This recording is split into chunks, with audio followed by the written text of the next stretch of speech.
The savanna does not forgive weakness. It does not mourn the fallen. In the heart of the Masai Mara, mercy is a myth whispered by the dying. When the sun sets here, it doesn't just bring darkness, it brings teeth. This is the story of Malik, a king who had everything stripped away in a single night of blood and betrayal. Malik was not just a lion, he was a titan.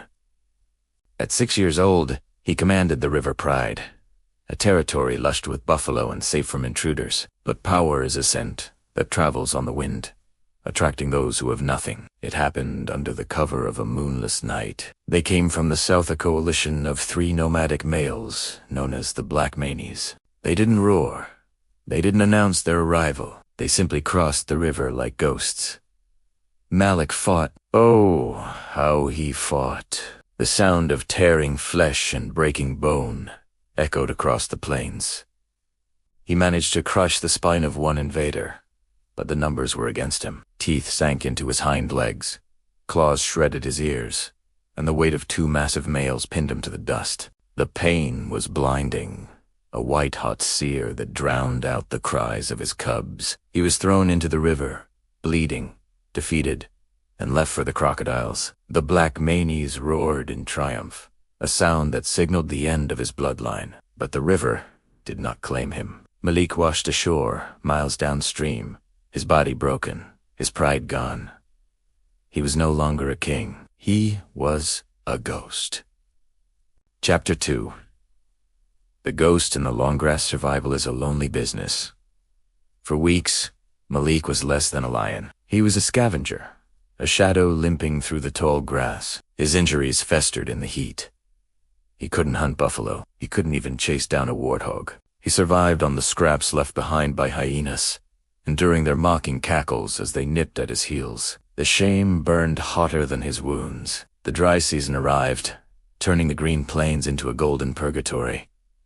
Water became scarce. Malik, skeletal and weak, had to venture near the waterholes where other prides gathered. He had to make himself invisible. One afternoon, while drinking cautiously at a muddy pool, he locked eyes with a young female from a strange pride. She hissed, baring her teeth. In his prime, Malik would have roared her into submission. Now, he simply lowered his head and backed away. But in this humiliation, something sparked. The hunger didn't kill him. It sharpened him. As his wounds began to scar over, turning into thick, leather-like badges of honor, his strength returned. He stopped eating scraps. He began to target straggler sick wildebeests, injured calves. He learned to fight not with brute strength, but with strategy. He learned that a king isn't defined by his mane, but by his will to endure when the world wants him dead. The ghost was becoming solid again. The unlikely alliance, a lone lion, is a dead lion. Malik knew he could not retake the River Pride alone. The Black Manies were too strong. Fate, however, is strange. On the edge of the badlands, Malik encountered another outcast. His name was Tao, a younger male, massive but clumsy, who had been kicked out of his pride for challenging the alpha too early. Their first meeting was tense. They circled each other for an hour, the air thick with testosterone and threat, but neither attacked. They recognized the same look in each other's eyes, the look of the exiled.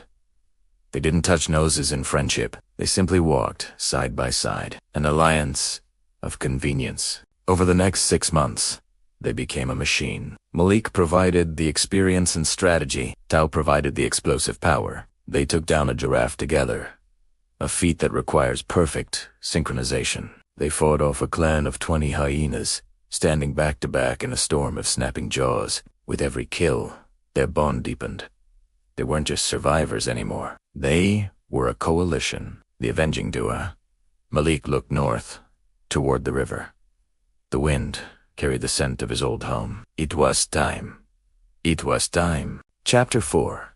The river turns red. The return was not silent. Malik wanted them to know he was coming. They arrived at the border of the River Pride at dawn, just as the sun painted the sky in violent shades of orange. Malik let out a roar, a sound so deep it vibrated in the chests of every living thing for miles. It wasn't the roar of the young king who had been defeated. It was the roar of a survivor. The 2 remaining Black Manies emerged from the brush. They looked older now, fat on the spoils of Malik's former territory. They recognized him. You could see the hesitation in their steps. They remembered the lion they had thrown in the river, but they also saw Tao, a wall of muscle standing beside him. The clash was instantaneous. Malik targeted the leader, the one who had scarred his face years ago. The impact was like two freight trains colliding. Dust exploded into the air. This time, Malik didn't fight with honor. He fought with rage. He used the low ground, twisting and grappling, using his old injuries as reminders of where not to be exposed. Meanwhile, Tao held off the second male, overpowering him with sheer youth and aggression. Malik locked his jaws onto the leader's neck, clamping down until the struggle ceased. The king had returned. Chapter 5. The Legacy of Scars. The battle was over, but the war for survival never truly ends. The second black mane fled into the wilderness, never to be seen again. Malik stood over his old territory, his chest heaving, blood dripping from his mane. The lionesses of the pride emerged slowly from the bushes. They approached cautiously, sniffing the air. They recognized him. Malik did not celebrate. He went to the river, the same river that had almost killed him on Drank.